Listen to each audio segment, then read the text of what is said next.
ছাত্র জনতার গণ অভ্যুত্থানের মুখে ভারতে পালিয়ে যেতে বাধ্য হন শেখ হাসিনা। ওই সময় তার সঙ্গে ছিলেন ছোট বোন শেখ রেহানা।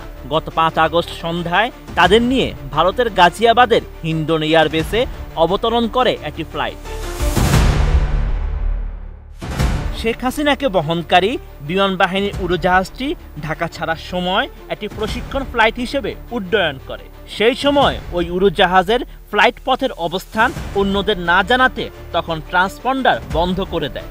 ট্রান্সপন্ডার একটি উড়োজাহাজের অবস্থান, নাম, উচ্চতা, গতি এবং স্বয়ংক্রিয় জিওলোকেটার সিস্টেম জানাতে থাকে। হাসিনাকে বহনকারী উড়োজাহাজটি পশ্চিমবঙ্গে ভারতীয় আকাশসীমার কাছাকাছি পৌঁছানোর আগে এর ট্রান্সপন্ডার চালু করা হয়নি বলে জানায় বেশ কয়েকটি গণমাধ্যম। ফ্লাইট প্রোগ্রেস স্ট্রিপ অনুযায়ী হাসিনাকে বহনকারী উড়োজাহাজটি 5 আগস্ট বিকাল 3:09 ঢাকার বঙ্গবন্ধু এয়ারবেস থেকে উড্ডয়ন করে। এর মাত্র 30 মিনিট আগে লাখো বিক্ষুব্ধ ছাত্র জনতা হাসিনার তৎকালীন সরকারি বাসভবন গণভবনে ঢুকে পড়ে। হাসিনার পদত্যাগের আনুষ্ঠানিক ঘোষণা দিতে প্রথমে দুপুর 2টায় জাতির উদ্দেশ্যে ভাষণ দেওয়ার কথা ছিল সেনাপ্রধান ওয়াকার উজ্জামানের। পরে এটি পিছিয়ে বিকাল 4টার দিকে ভাষণ দেন তিনি।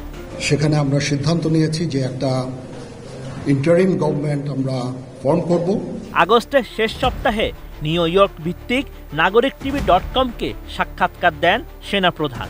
সাক্ষাৎকারে তিনি বলেন, হাসিনা যে পালিয়ে যাচ্ছেন তা তিনি জানতেন না। তিনি যখন রাজনৈতিক দলগুলোর সঙ্গে আলোচনা করছিলেন তখন কেউ একজন তাকে জানিয়েছিল শেখ হাসিনা দেশ ছেড়ে পালিয়ে যাচ্ছেন।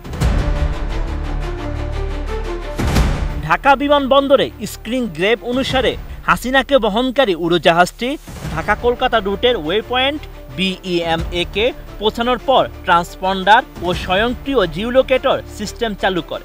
এরপর থেকেই এটি রাডারে দেখা যায়।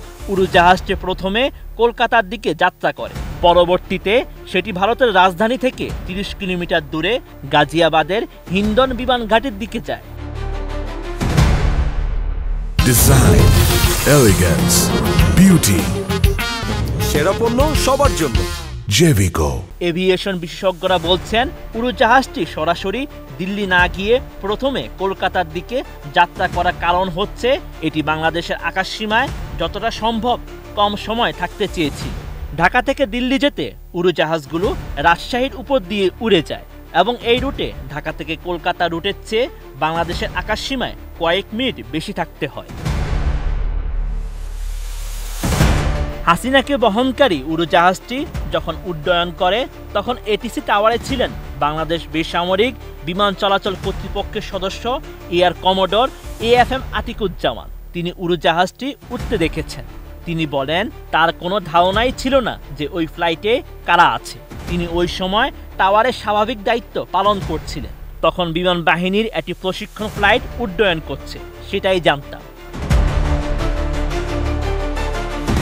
ভারতীয় গণমাধ্যমের মতে উড়োজাহাজটি ঢাকার স্থানীয় সময় সন্ধ্যা 6:15 হিন্ডন বিমান ঘাঁটিতে অবতরণ করে। এরপর হাসিনাকে উত্তরপ্রদেশে নয়ডায় ভারত সরকারের দেওয়া একটি নিরাপদ বাড়িতে নিয়ে যাওয়া হয়। SSF সদস্য ও ক্রুরা একদিন পরে বাংলাদেশে ফিরে আসে। Sheikh Farid, ATN news.